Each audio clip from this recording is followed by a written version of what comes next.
আসসালামু আলাইকুম দর্শক, চলে আসলাম নতুন আরেকটি ভিডিও নিয়ে। দর্শক, আপনারা সবাই হয়তো এখন বাপ্পি ভাইজানের ভিডিও দেখেছেন আজকে। মাশাল্লাহ, খুব সুন্দর ভিডিও দিয়েছে যে তিনি তার মায়ের কাঁথাগুলোর কি করবেন, হ্যাঁ, কাকে কাকে বিতরণ করবেন। খুব সুন্দর ভিডিও দিয়েছে, মাশাল্লাহ, অকল্পনীয়। গতকালকে ভিডিও দিয়েছিল, এর আগের দিনও দিয়েছিল যে মায়ের এতগুলো রেখে যাওয়ার টাকা দিয়ে আমি এখন কি করব, ঠিক আছে। তারপর মায়ের এতগুলো গোল্ড রেখে যাওয়া জিনিস আমি এখন কি করব। নিত্যদিন এক একটা সময় এক একটা বার নাচ বান্ডিকে নিয়ে ভিন্ন ভিন্নভাবে কিন্তু বাপ্পি ভিডিও দিচ্ছে। তো এগুলো দেওয়ার ফাঁকেও দর্শক, সবথেকে মজার যে বিষয়, বাপ্পি ভাইজান এমন এমন কিছু কথা বলে বসছে যেগুলো কিন্তু সন্দেহের তীর তার দিকে কঠিনভাবে নাড়া দিচ্ছে। যেমন বাপ্পি ভাইজান যখন আজকে তার যে কাঁথার ভিডিওটা দিয়েছে, এই কাঁথার ভিডিওটা যখন দেখাচ্ছিল তখন এই কাঁথাগুলো দেখিয়ে বলছিল, আমি এই কাঁথাগুলো আসলে মার কাছে জানতে চেয়েছিলাম, মা এগুলো আসলে তুমি কাকে দিতে চাও। তখন মা একটা উত্তর দিয়েছে।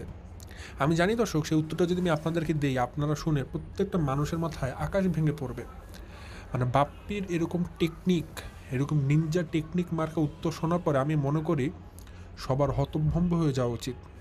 বাপ্পির উদ্দেশ্য আজকে সবার সামনে চলে এসেছে। স্বয়ং বাপ্পি নিজেই কিন্তু তার উদ্দেশ্যটা ধরিয়ে দিয়েছে, সে আসলে কী চায়। নাজমানটি মারা যাওয়ার পর থেকে বাপ্পির নিত্যদিন একটা একটা করে ভিডিও দেওয়া, নাজমানটির অতীত ঘটনাগুলোকে সামনে তুলে আনা, ঠিক আছে। এইগুলো করে করে কিন্তু বাপ্পি তার মোটিভ সবাইকে বুঝিয়ে দিয়েছে। এবং আজকের ভিডিওর মাধ্যমে আমি বাপ্পির মোটিভ 100% বুঝে গেছি যে আসলে বাপ্পি এখন কি করতে যাচ্ছে, তার নেক্সট প্ল্যান কী, সে এখন কোন দিকে হাঁটতে যাচ্ছে। এটা স্পষ্টভাবে আসলে এখন সবার কাছে আমি মনে করি জানা হয়ে গেছে। এবং যারা জানতে পারেনি, আমি মনে করি আমার ভিডিওটা দেখলেও আপনারা সেটা জেনে যাবেন। আর সবশেষ, রাজ শারমিনের বিষয়টা কিন্তু দর্শক ইতি ঘটে গেছে। হ্যাঁ, হতে পারে তাদের ডিভোর্সটা এখন অফিসিয়ালভাবে হয়নি, হয়তো ডিভোর্সটা হওয়ার জন্য কিছুদিন সময় দিতে হবে। কিন্তু যেহেতু এখন অফিসিয়ালভাবে শারমিন সব কিছু জানিয়ে দিয়েছে, রাজ জানিয়ে দিয়েছে, তারপরও রাজের এখন পাল্টাপাল্টি যে একটা কথাবার্তা বলা, সেটা আসলে কতটুকু খাটে এটা আমি জানি না। কারণ আমি অ্যাডভান্স বলেছিলাম যে রাজ এখন তার ভিডিও কোনো কন্টেন্ট পাবে না, কোনো টপিক পাবে না, এখন নিত্যদিন সেগুলি রোস্টিং করতে বসবে। একটা টাইটেল দিবে, অমুক হয়েছে তমুক হয়েছে, এবং একটা করে সে ভিডিও দিবে, এবং সেটাই হয়েছে। এখন পর্যন্ত সে শারমিনকে বিক্রি করে খাওয়াটা কিন্তু বন্ধ করেনি। সো সব কিছু মিলে আজকে দর্শক একটা ওভারঅল মানে হাই ভোল্টেজের ভিডিও হতে যাচ্ছে, বিশেষ করে বাপ্পিকে নিয়ে। আমি মনে করি যারা আমার আজকে ভিডিও মিস করবেন তারা অনেক দুর্দান্ত কিছু মিস করে যাবেন। সো চেষ্টা করবেন সময় ধরে পুরো ভিডিওটা দেখার জন্য। তো দর্শক, বেশি কথা না বাড়িয়ে চলুন শুরু করা যাক আমার আজকের ভিডিও। ভিডিও শুরুতে বলে রাখি, আপনারা যারা নতুন এখন পর্যন্ত আমার চ্যানেলটাকে সাবস্ক্রাইব করেননি অবশ্যই করে দিবেন। আর যারা ভিডিওটা দেখছেন লাইক দিয়ে ভিডিওটি দেখা শুরু করবেন। দর্শক, আমি আমার ভিডিওর মূল কথা শুরু করে দেই। প্রথমে বাপ্পিকে নিয়ে বলছিলাম দর্শক, বাপ্পিকে নিয়ে আসি। যারা আপনারা এতদিন পর্যন্ত বাপ্পির অনেক পক্ষ টেনেছেন, বাপ্পিকে নিয়ে ভালো কথা বলেছেন, আমি তাদেরকে বলতে চাই, অনেকদিন তো রোস্টিং করেছি দর্শক। নাজমানটি মারা যাওয়ার পর থেকে অনেকগুলো ভিডিও দিয়েছে, অনেকগুলো কথা বলেছে, আমার চ্যানেলে এখনও সেই ভিডিওগুলো আছে। আমি আপনাদের কাছে প্রশ্ন করতে চাই, নাজমানটি মারা যাওয়ার পর থেকে আমি যে কথাগুলো বলেছিলাম, বাপ্পিকে নিয়ে যে প্রেডিকশনগুলো করেছিলাম, বাপ্পি যে কাজগুলো করতে পারে, বাপ্পির নেক্সট স্টেপ কী হতে পারে, আপনারা আমার ভিডিওগুলো দেখে কী বলেন? আমার কথা কি ফলেছে? আমি যা বলেছি তার কি একটা একটা করে নমুনার প্রমাণ পাচ্ছেন? আপনারা যারা বাপ্পির অন্ধভক্ত তারা কি বলতে পারেন যে বাপ্পি মানে তার মায়ের মৃত্যুতে অনেক শোক পেয়েছে, অনেক কষ্ট পেয়েছে? বাপ্পির যে বর্তমানের বডি ল্যাঙ্গুয়েজ, তার যে বাচনভঙ্গি, তার যে ফেশিয়াল এক্সপ্রেশন, তার যে কথা বলার ধরন, এগুলো দেখে কি আপনাদের বিন্দুমাত্র মনে হয় যে বাপ্পি অনেক কষ্টে আছে, বা বাপ্পি তার মায়ের মৃত্যুতে অনেক বেশি শোকাহত? মানে নেভার এভার, কখনোই না, কোনোভাবেই মনে হয় না আমার কাছে। বাপ্পি দেখবেন, সে যে এখন প্রত্যেক দিন বা নিত্যদিন যে একটা করে ভিডিও দেয়, তার যে ভিডিওর মধ্যে যে কথা বলার যে স্টাইল, সে যেভাবে করে মানে একদম পাগলের মতো লাফাতে থাকে, কি করবে কি করবে না, মানে দিক বিদিক হয়ে যায়, এগুলো একটা জিনিসই প্রমাণ বহন করে, বাপ্পির কাছে এখন অনেক কন্টেন্ট। কন্টেন্ট মানে কি, বাপ্পি এখন নিত্যদিন চাইলেই নাজমান রেখে অনেক কিছু দিতে পারে। তো কোনটা রেখে কোনটা দেখাবে, সে পাগলের মতো হয়ে গেছে। কারণ এতদিন তো তার কাছে কোনো কন্টেন্ট ছিল না, কি দেখাবো কি করব। এখন তার কাছে অনেকগুলো কন্টেন্ট পড়ে আছে, নিত্যদিন একটা একটা করে নতুন কন্টেন্ট বাপ্পি আমদানি করছে। যেমন গতকালকে ছিল আলমারি ভেঙে আলমারি দেখানোর ভিডিও, আজকে তার মায়ের কাঁথাগুলো কী করবে এটার ভিডিও, আগামীকালকে দিবে মায়ের রান্নাঘরের এখন কি করব সেটার ভিডিও, পরের দিন দিবে মায়ের অনেকগুলো চাদর রেখে গেছেন, সেই চাদরগুলো কি করব, তারপরে ভিডিও দিবে মা অমুক বাজার থেকে অমুক অমুক বাজার করে আনতো সেগুলো কি করব, তারপরে বলবে মায়ের তো পেনশন তুলে আনতো, সেই পেনশনের টাকা এখন আমি কী করব সেটা দেখাবো। মানে হাজারটা টপিক এখন বাপ্পির কাছে আছে। সো বাপ্পি এখন কোনটা রেখে কোনটা দেখাবে সে নিজেও বুঝতে পারছে না, ঠিক আছে। সো এখন তার কাছে মানে ভিডিও মানে তার মাকে নিয়ে অসংখ্য টপিক, অসংখ্য কন্টেন্ট পড়ে গেছে।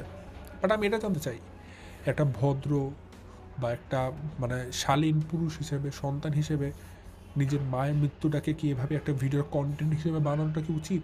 আপনাদের কাছে জানতে চাই। হ্যাঁ, ঠিক আছে, আমরা যারা বাপ্পিকে পছন্দ করি না তারা যেটা বলবো, কিন্তু যারা আপনারা বাপ্পিকে পছন্দ করেন তাদের কাছ থেকে জানতে চাই, আপনারা কি এটা বাপ্পির মানে পছন্দ করছেন যে নিজের মায়ের মৃত্যুকে কেন্দ্র করে সে নিত্যদিন একটা একটা করে নতুন কন্টেন্ট ক্রিয়েট করছে? এটা কি আপনাদের কাছে ভালো লাগছে? যদি ভালো লাগে দ্যাটস অল রাইট, তাহলে আর বলার কিছু নাই। কারণ তার মানে বুঝতে হবে আপনারাও আপনাদের বাবা মার মৃত্যু পর এরকম লাফাতে থাকবেন, তাহলে আপনাদের জন্ম পরিচয় আমরা বুঝতে পারবো। সো কষ্ট করে আমি জানতে চাই, আপনারা যারা পছন্দ করেন বাপ্পির এই কাজগুলো তারা একটু জানাবেন, তাহলে আমার একটা চিন্তা সুবিধা হবে যে আপনাদের মধ্যেও বা কারা তাদের নিজেদের বাবা মা মনে পড়ে এরকম করতে পারেন, তাদেরকে আমরা ফাইন্ড আউট করতে পারবো, ফিগার আউট করতে পারবো। আসলে দর্শক, এখানে ফিগার আউট করার কিছু নাই, বাপ্পি যা করছে সেটা একদম চোখের সামনেই করছে, আমরা সব কিছু দেখতে পাচ্ছি। যেমনটা আজকের কথা বলি দর্শক, আজকে বাপ্পি যে ভিডিওটা দিয়েছে সেখানে সে তার মায়ের হাতে বুনন করা কাঁথাগুলো দেখাচ্ছিল। এই কাঁথাগুলো নাকি নাজমাটি নিজের হাতে সেলাই করেছে, মাশাল্লাহ খুবই সুন্দর কাঁথা সেলাই করেছিলেন উনি। এখন এই সেলাই করা কাঁথাগুলো বাপ্পি একটা একটা করে দেখাচ্ছে আর বলছে এগুলো এখন কি করব। তো বাপ্পি আবার উত্তরও দিয়েছে যে আমাকে অনেক দর্শকরা প্রশ্ন করেছেন, ভাইয়া এটা টাকা দিয়ে কি কিনে নেওয়া যায়? তখন বাপ্পির এক্সপ্রেশন ছিল দুই হাত দুই বুকের মধ্যে দিয়ে, না ভাই কেউ এভাবে করে বলবেন না, কারণ মা তো আমার মা নিজের হাতে বুনেছে, আমি এটা কেন টাকা দিয়ে বিক্রি করবো? এটা তো নিজেদের স্মৃতি হিসেবে রাখবো, এমনি আপনাদের কাছে কারণ নিতে মন চাইলে আমি এমনি দিয়ে দিব। দেখুন কত উদার মানসিকতার পরিচয় দিয়েছে বাপ্পি, তাই না? কত ভালো মানুষ, বাহ বাহ বাহ বাহ, অসংখ্য ভালো মানুষ। আচ্ছা, এরপরের কথাটা শুনুন দর্শক। ইতিমধ্যে এই ধরনের কমেন্ট আমাকে অনেকে করেছেন, আমি এটা নিয়ে খোলাসা করেছিলাম যে নাজমান্ডি কিন্তু অনেক কিছু রেখে গেছেন, অনেক সম্পত্তি রেখে গেছেন, অনেক সম্পদ রেখে গেছেন। হ্যাঁ, এখন এই সম্পদের মালিক কিন্তু নাজমান্ডির অবর্তমানে বাপ্পি আর ফাতেহা, ঠিক আছে। তো বাপ্পি আর নিশির মধ্যে কিন্তু এখন এই জিনিসগুলো সমভাবে বন্টন হবে। সমভাবে বলতে বাপ্পি যা পাবে নিশি তার অর্ধেক পাবে। তো এই বন্টনের বেলাতে যেহেতু এখন নিশি মালয়েশিয়াতে আছে, দেশে নেই, তো নিশি কিন্তু অনেক কিছুই লাইভ দেখতে পাচ্ছে না যে তার মা কী কী স্পট অন দ্য স্পট রেখে গিয়েছেন, ঠিক আছে। তো এর মধ্যে এই কাঁথাগুলোর কথা না বললেই নয়, বাপ্পির কথাতে আমি অনেক বড় রকমের সন্দেহের আভাস পেয়েছি, অনেক বড় রকমের সন্দেহের গন্ধ পেয়েছি। কেন দর্শক? কারণ আমি দেখলাম বাপ্পি যখন কাঁথাগুলো আনবক্সিং করে দেখাচ্ছিল, প্রত্যেকটা কাঁথা ধরে ধরে দেখাচ্ছিল এটা মা নিজের হাতে সেলাই করেছে, এই কাঁথাটা অমুক, মানে এই কাঁথাটা তমুক, এটা গরমকালের কাঁথা না, এটা শীতকালের কাঁথা না, এটা দুই কালেই পরা যায়, এরকম টাইপের কথাবার্তা বলছিল। তখন কিন্তু মানে বাপ্পি একটা কথা বলে বসে, একটা গল্প বলে, মানে এক্স্যাক্টলি সে বলে যে আসলে আমি যখন আমার কলেজ লাইফে ছিলাম তখন মা এরকম অনেক কাঁথা বুনতো। তো আমি মাকে প্রশ্ন করেছিলাম যে মা, তুমি যে এত কথা বুনো বা এই কাঁথাগুলো কার, এগুলো কাকে দিবা? তখন নাকি নাজমানি বলেছিল এগুলো সব তোমার। বাপের এটা বলেছে যে আমাকে আমার মা বলছে এগুলো সব তোমার, মানে মা আমাকে অনেক ভালোবাসতো, মা আমার জন্য সবগুলো কাঁথা বানিয়েছে। আশা করি দর্শক এই লাইনে পরে আমার বিচক্ষণ দর্শকরা সব কিছু বুঝে গেছেন বাপ্পি কী চায়।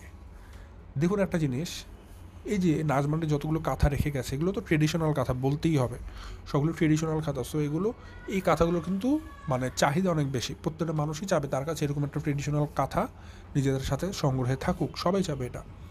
তো যেহেতু এটা বাপ্পির মা নাজমান্ডি এই কাঁথাগুলো তার শেষ সময় রেখে গেছেন স্মৃতি হিসাবে, সো অবশ্যই এই কাঁথাগুলো কিন্তু বাপ্পি বলেন ফাতেহা বলেন তাদের মধ্যে বন্টন হবে। কিন্তু বাপ্পি কত চালাক, সে বলছে কি সে ফাতেহাকে শুনিয়ে দিচ্ছে তার মা নাকি তাকে বলেছে সবগুলো কাঁথা তোমার, মানে ফাতেহা যেন বাপ্পির কাছে কাঁথার ভাগ চাইতে না আসে, এই জন্য বাপ্পি আগেই তার ভিডিওতে সতর্ক করে দিয়েছে।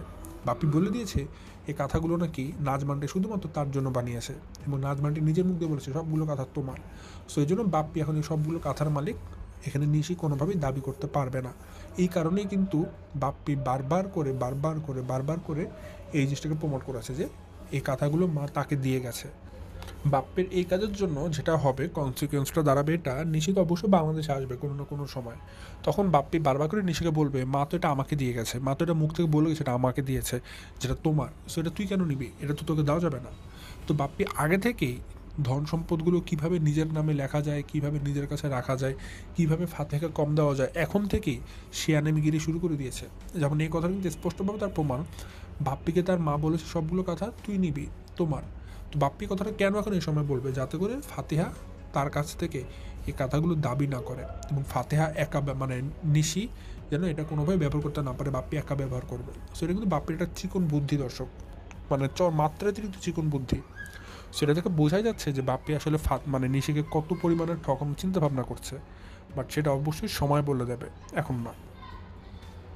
যাই হোক, তো বাপ্পির যে কথাগুলো দর্শক বললাম, বাপ্পির এই কথাগুলো কিন্তু আজকের ভিডিও দিলে আপনারা এক্স্যাক্ট দেখতে পারবেন যে বাপ্পি মানে আসলে এখন তার রূপগুলো বের হয়ে আসছে। তার মায়ের মৃত্যুর পর থেকে বাপ্পির যে একটা লোভ, লালসা, ধন সম্পত্তির প্রতি যে তার একটা আগ্রহ, চাহিদা, এগুলো সব কিছু কিন্তু এখন মানে তার মা মরার পর থেকে একটা একটা করে এখন সামনে বের হয়ে আসছে।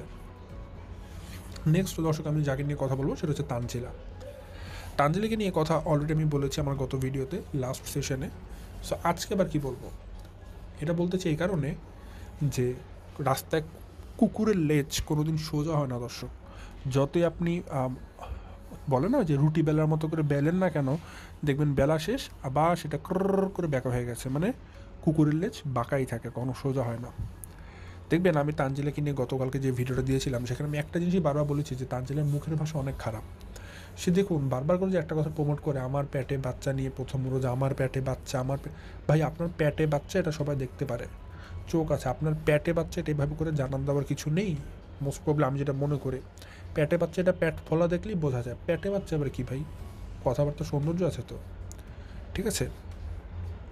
তো দেখবেন আমি এটা নিয়ে রোস্টিং করেছিলাম গতকালকে, এবং আমি এটা নিয়ে রোস্টিং করার পর তানজিলা আবার নতুন ভিডিও দিয়েছে, সেখানে আবার লিখেছে আমার পেটে বাচ্চা নিয়ে সবাইকে কী রান্না করে খুশি করলাম, আবার আমার পেটে বাচ্চা। মানে এই সমস্ত মানুষদেরকে বলে না নির্লজ্জ, বেহায়া, আর মহিলা কুকুরগুলোকে নেড়ি কুত্তা ভাবে কিছু বলা হয়, একদম ঠিক তানজিলা ওটাই। কারণ যেভাবে করে আমি গতকালকে তানজিলাকে বলেছিলাম, হোপসো আশা করেছিলাম তার একটা শিক্ষা হবে, সে অবশ্যই মার্জিত ভাষায় কথা বলবে, কিন্তু সে মানে কিছুই মনে করলো না, তার কিছুতেই কিছু হয়নি, ঠিক আছে, তার কিছুতেই কিছু হয়নি। তানজিলা চিন্তা করেছে যে আমাকে বলেছে পেটে বাচ্চা, আমি আরও বেশি বেশি বলবো পেটে বাচ্চা, বাট ভাই আপনি এটা করে আরও বেশি ঘৃণার পাত্র হচ্ছে মানুষের কাছে, মানুষ আপনাকে অপছন্দ করছে, আপনি হয়তো এটা বুঝতে পারছেন না, বাট মানুষের কাছে আপনি দিনকে দিন খালি ঘৃণার পাত্র হয়ে দাঁড়াচ্ছেন। শারমিনের দিকে একটাবার তাকিয়ে দেখবেন দর্শক, আমি শারমিনের কথা টানতে চাই অবশ্যই। আপনাদের মনে আছে আমি শারমিনকে একটা অনুরোধ করেছিলাম, বা বলতে পারেন একটা পরামর্শ দিয়েছিলাম। শারমিন যে প্রোফাইল পিকচারটা দিয়েছিল তার ইউটিউব চ্যানেলে, সেখানে মিমের সাথে ছিল, এবং আমরা সবাই জানি যে শারমিনের এই অবস্থার পেছনে মিম 1% হলেও দায়ী। মিম কিন্তু অনেক বড় একটা ভূমিকা মানে এখানে পালন করেছিল। তো সেই ক্ষেত্রে শারমিন যে নতুন ছবিটা দিয়েছিল সেখানে মিমের সাথে একসাথে ছবি দেওয়া, এটা আসলে কোনোভাবে মানানসই ছিল না। এটা নিয়ে আসলে আমাকে কিছু দর্শক অবজেকশন জানিয়েছিলেন, এবং এটা আমার কাছেও পছন্দ হয়নি।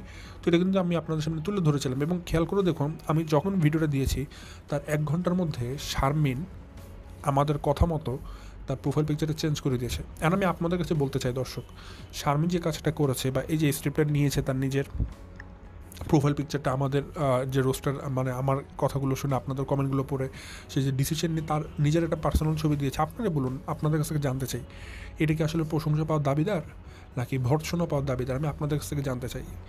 শারমিন যে কাজটা করেছে আমাদের কথা শুনে আমাদের অ্যাডভান্স রেখেছে, মানে আমাদের অ্যাডভাইসটা সে যে রেখেছে, এটার জন্য কি সে আসলে মানে আমাদের কাছ থেকে প্রেজ পায়, প্রশংসা পায়, নাকি তাকে নিয়ে আমাদের আসলে উচিত বদনাম করতে বসে, আপনারাই বলুন দর্শক। আমি মনে করি আমরা যারা ভদ্র সুশীল সমাজের মানুষ, বিচক্ষণ মানুষ, আমরা অবশ্যই বলবো শারমিন এখানে অবশ্যই প্রশংসা পাওয়ার যোগ্য, কারণ সে কিন্তু আমাদের অ্যাডভাইসটাকে শুনে সে মিমের সাথে তার সব প্রোফাইল পিকচারটা সরিয়ে দিয়েছে এবং তার নিজের পার্সোনাল ছবি দিয়েছে। সো এটা অবশ্যই সে কিন্তু মানে ভালো কাজ করেছে। কিন্তু দেখুন তো তানজিলাকে নিয়েও তো একই কথাই বলেছিলাম, ভাই পেটে বাচ্চা এবার কি, একটু ভদ্রভাবে তো বলা যায়, মার্জিত ভাষায় তো বলা যায়। তানজিলা ইচ্ছা করে আবার গতকালকে লিখে দেখিয়েছে আমি পেটে বাচ্চাই লিখবো, তোরা কী করবি কর। তো এই যে দর্শক যে ইগো, এই যে দেমাগ, এই ইগো আর দেমাগটা কিন্তু মানুষকে ধ্বংস করে নেয়, যেটা এখন তানজিলার মধ্যে চলে এসেছে। মানে তার কাছে এখন সব কিছুতে ডোন্ট কেয়ার ভাব, অনেক টাকা পাচ্ছে তো। তো এই যে আমি যে একটা কথা বলেছি পেটে বাচ্চা, এটাকে সুন্দর বিভৎস দেখা যায়, থামাতে বলেছিলাম, বাট আসলে তার কোনো পানিটাও গরম হয়নি, সে আবারও ঠিক একই কাজ করে ভিডিও দিয়েছে দেখানোর জন্য যে আমার যা মন চায় তাই করবো। করতে পারেন ভাই, আপনার পাওয়ার আছে, ক্ষমতা আছে, লোকবল আছে, আপনি করতে পারেন, কিন্তু এই কাজ করে বেশি দিন আপনি টিকতে পারবেন না, বিপদ সামনে আসন্ন আমি এটা দেখতে পাচ্ছি। সো এই বিষয়ে এই তানজিলের এই বিষয়টা নিয়ে একটা আপু কমেন্ট করেছিলাম, সো আমি সেই কমেন্ট একটু মাঝখান থেকে পড়ে আসতেছে দর্শক, তারপর বাকি কথাটা আবার বলবো। এখানে আমার পরিচিত একজন দর্শক, রেগুলার ভিউয়ার্স আমার, সাবিনা জেসমিন আপু, তিনি কমেন্ট করেছেন খুব সুন্দর একটা, তিনি লিখেছিলেন আমার গতকালকার ভিডিওতে, আমার পেটে প্রথম বাচ্চা নিয়ে রোজা, আমার পেটে, খুব সুন্দর লিখেছে আপু।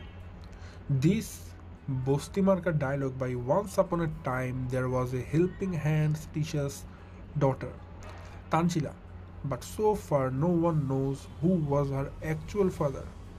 Most of all, she has raised by her maternal grandparents in the village near Podda River with a cow with one goat. So we can't expect nice language from Pete Bacha. Tanjila, thanks USA. তো দেখুন আপু খুব সুন্দরভাবে বলেছে যে আসলে আমরা তাদের কাছ থেকে একটু বেশি কিছু এক্সপেক্ট করতে পারি না, তার এরকমই। ঠিক আছে, ধরে নিলাম সব কিছুই এরকমই। তো মানুষের যে আসলে ব্যাহাংরাপনা, ঠিক আছে, একটা নির্লজ্জতপনা যে এত ছাড়াতে পারে, এটা বুঝতে পারিনি তানজিলাকে না দেখলে। ঠিক আছে, তানজিলার কাছে এখন পুরোটাই বলতে পারেন যে দর্শক মানে একটা জেদের জায়গায় চলে এসেছে, সেখানে অতিরিক্ত টাকা পয়সা পাইতো, অতিরিক্ত এখন ধন সম্পদ হয়ে গেছে, তো সে কী করবে কোনো দিক দিশা পাচ্ছে না, দিকবিদিক হয়ে গেছে আর কি তানজিলা। ঠিক আছে, নাহলে পেটে বাচ্চা নিয়ে, গর্ভের সন্তান নিয়ে কোনো নারী এইভাবে করে ইলিগাল কাজে জড়াতে পারে না, কখনোই পারে না দর্শক। তো যাই হোক, তার জন্য এই কথাটা আমি বলতে চেয়েছিলাম, কারণ এটা আমার খুবই নোংরা লেগেছে। গতকালকে তাকে নিয়ে রোস্ট করার পর সে আবার একই কাজ করেছে, সেখানে একটা কম্পারিজন চলে আসে। শারমিনকে নিয়ে একটা কাজ করেছিলাম আমরা, শারমিনকে কিছু অ্যাডভাইস দিয়েছিলাম এবং শারমিন আমার, তো এই কম্পারিজন থেকে কিন্তু একটা জিনিস ইজিলি বলা যায় যে শারমিনকে আমরা যে অ্যাডভাইস দিয়েছিলাম, সে হাজার কষ্টের মধ্যে সে অ্যাডভাইসটা শুনেছে, আমাদের সম্মান রক্ষা করেছে, আমাদের কথার দাম দিয়েছে এবং দর্শকদেরকে ভালোবেসে কাজটা করেছে। আবার তানজিলও দেখলাম অন দ্য আদার সাইড, তাকেও আমরা কিছু কথা বলেছিলাম, বাট সে আমাদের কথা শোনা তো দূরের কথা, সে তার নিজের মতো করে নিজের জগৎ তৈরি করে ফেলেছে। ঠিক আছে, তাকে তার মতো করে তার জগতে চলতে হবে, যেটা আমরা আসলে পারবো না। তো যাই হোক দর্শক, ঘুরে ফিরে একটা কথাই মেনলি দাঁড়ায়, তানজিলা যথেষ্ট পরিমাণে একটা উগ্র স্বভাবের মেয়ে, তার আসলে ভদ্রতা আত্মকতা বলতে কিছুই নেই, এটা তার এই আচরণ থেকে প্রমাণিত হয়েছে। এখন দর্শক যেটা নিয়ে কথা বলবো সেটা হচ্ছে এ আর লাইফ স্টাইল, মানে আলিরাজকে নিয়ে। রাজ যেদিন গেলে ভিডিও দেয় দর্শক, ব্যাচেলার ভিডিও, বাট এর আগে কিছু আসার কথা বলি, খেয়াল করে দেখবেন, আমি আপনাদেরকে যখন থেকে বলেছি রাজের ভিডিও দেখা বয়কট করুন, তার আগে থেকে রাজের চ্যানেলে কিন্তু 70,000, 85,000, 1 লক্ষ ভিউ হতো, কিন্তু আলহামদুলিল্লাহ আমি আপনাদেরকে জানানোর পর থেকে রাজের চ্যানেলে এখন পর্যাপ্ত পরিমাণে তার ভিউ হ্রাস হয়েছে। খেয়াল করে দেখবেন, কালকের থেকে আজকে ভিডিও মানে তার কম ভিউ হয়েছে, আগামীকাল আজকেরটা থেকে কম ভিউ হবে, মানে এখন দিনকে দিন রাজের ভিউ কিন্তু কমে যাচ্ছে। মাঝখানে 71,000 হয়েছিল রাজের ভিউ, 1 লক্ষ ছাড়িয়েছিল, এখন সেটা 30-40 করতে করতে করতে করতে এখন দর্শক একদম শেষ পর্যায়ে এসে পৌঁছেছে আর কি। কারণ আমাদের সাকসেস এই জায়গাটাতেই যে রাজের ভিউ দেখবেন গত 3 দিন আগে ছিল 70,000, এখন তারপরে হলো 35,000, এখন গতকাল হলো 25,000, মানে এখন আমরা বুঝে গিয়েছি যে এটা রেশিওটা ডাউনফল করছে, মানে এখন রাজ প্রতিদিনই যে ভিডিও দেয় তার রিসেন্ট ভিডিওটা তার আগের দিনের ভিডিও থেকে খারাপ পারফরমেন্স করছে, মানে আজকে যেটা 25,000 হয়েছে, কালকে যখন রাজ নতুন ভিডিও দিবে সেটার ভিউ কিন্তু মানে তার চেয়ে তো কম হয়ে যাবে। তো এইভাবে করে সময়ের সাথে সাথে কিন্তু রাজের যে চ্যানেলটা, সেটা আশা করি দর্শক একটা সময় গিয়ে ভিউটা একদম পড়ে যাবে, শার্ট হয়ে যাবে। এখন বলতে পারেন যে ভাই আপনি আসলে রাজের যে ভিউ কমেছে সেটার জন্য আপনি এত বেশি স্যাটিসফাই কেন বা খুশি কেন? এখানে খুশি না দর্শক, এখানে হচ্ছে গিয়ে সন্তুষ্ট হওয়ার, যে আমি আমার দর্শকদেরকে একটা কথা বলেছি, দর্শকদের কাছে একটা অনুরোধ করেছিলাম যে রাজের চ্যানেলটা আস্তে আস্তে ইগনোর করুন, দেখা বাদ দিন, এবং দর্শকদের সেটাতে রেসপন্স করেছে, শুনেছে দর্শকরা যে আসলে এই মানে খুব জোরালোভাবে মানে আমার এই কথাটাকে নিয়ে রাজের ভিডিও থেকে একদম বন্ধ করে দিয়েছে, এটা রাজের ভিউ সংখ্যা দেখলে কিন্তু এখন তার প্রতিফলন পাওয়া যাচ্ছে। এবং মনে করি এটা যদি চলতে থাকে, এই ব্যাচেলার রাজের ভিডিও কিন্তু সামনে কেউ দেখবে না, যখন দেখবে না তার মতো ছেলে একদম নিজেরাই দেখতে পারবেন দর্শক, যে যদি এরকমটা হয় যে রাজের ভিউ একদম পড়ে গেছে, তার ইনকাম কমে গেছে, তখন রাজের আসল চেহারা কিন্তু সামনে অটোমেটিক চলে আসবে। ঠিক আছে, সময়ের অপেক্ষা মাত্র। সো আমি চাবো আপনারা এটার ধারাবাহিকতা অব্যাহত রাখুন, রাজের ভিডিও দেখা বন্ধ করুন, পারলে তার চ্যানেলটাকেও বয়কট করে ফেলুন দর্শক। কারণ এখন যারা বলবেন যে ভাই আপনি কেন বয়কট করতে বলছেন, কারণ কি দর্শক, একটা মানে কীট পতঙ্গ বড় হওয়ার আগেই রোগ ছড়াবে, রোগ ছড়ানোর আগেই তাকে মানে ভ্রূণ অবস্থা নষ্ট করে ফেলা উচিত। কারণ আপনি যখন একটা শয়তানকে বা আপনি যখন একটা বলতে পারেন খারাপ জিনিসকে বিস্তার করতে দিবেন, ঠিক আছে, তাকে আমাদের স্বাধীনভাবে চলতে দেবেন, সে কিন্তু তার মতো করে সব কিছু খারাপভাবে ব্যবহার করবে। ঠিক আছে, আর যদি আপনি সেটাকে তার খারাপ পরিস্থিতি আসার আগে ধ্বংস করে দেন, তাহলে কিন্তু সেটা কোনো প্রভাব আর পড়লো না। তো সব কিছু মিলিয়ে রাজের বিষয়টা ঠিক এমনটাই হয়েছে। রাজ যথেষ্ট পরিমাণ ভয়ানক একটা খারাপ ছেলে। সো তার এই অপকর্মগুলো সমাজে ছড়ানোর আগেই তাকে দমন করে ফেলতে হবে। আর এই দায়িত্বটা কিন্তু দর্শক আসলে আমার না, এই পুরো দায়িত্বটা কিন্তু আপনাদের। আপনারাই পারবেন রাজের মতো একটা কীটপতঙ্গকে ইউটিউব থেকে বিতাড়িত করতে। তো দর্শক এখানে আজকে বাপ্পিকে নিয়ে, বাপ্পির মোটিভটা কী, যে বাপ্পি যে আসলে ফাতেহাকে মানে নিশির কাছে যে আসলে তার মায়ের জিনিসপত্র দিতে চাচ্ছে না, মায়ের ব্যবহার করা কাঁথাগুলো ভাগ করে দিতে চাচ্ছে না, সবগুলো বাপ্পি তার নিজের কাছে রাখতে চাচ্ছে, এই বিষয়টা আপনাদেরকে জানাতে চেয়েছি। রাজের বিষয়ে একটা জিনিস জানাতে চেয়েছি, এবং শারমিন আর তানজিলের মধ্যে একটা ছোটোখাটো একটা কম্পেয়ার আমি আপনাদেরকে করে দেখিয়েছি দর্শক। সো আশা করি দর্শক আজকে ভিডিও আপনাদের ভালো লাগবে। আমি খুব শর্ট টাইমে দেওয়ার চেষ্টা করেছি, কারণ দর্শক আপনারা নিজেরা বুঝতে পারছেন শরীর যথেষ্ট টায়ার্ড থাকে, টায়ার্ডনেসের মধ্যে কথা বলাটা অনেক বেশি দুরূহ হয়ে পড়ে। তারপরে মাঝে মধ্যে সময় সুযোগ করে আপনাদের সাথে কথা বলার জন্য চলে আসি। তো এই ছিল দর্শক আজকে ভিডিও, আজ বেশি কথা পারছি না, এখান থেকে বিদায় নিচ্ছি। সবাই ভালো থাকবেন, সুস্থ থাকবেন। আসসালামু আলাইকুম।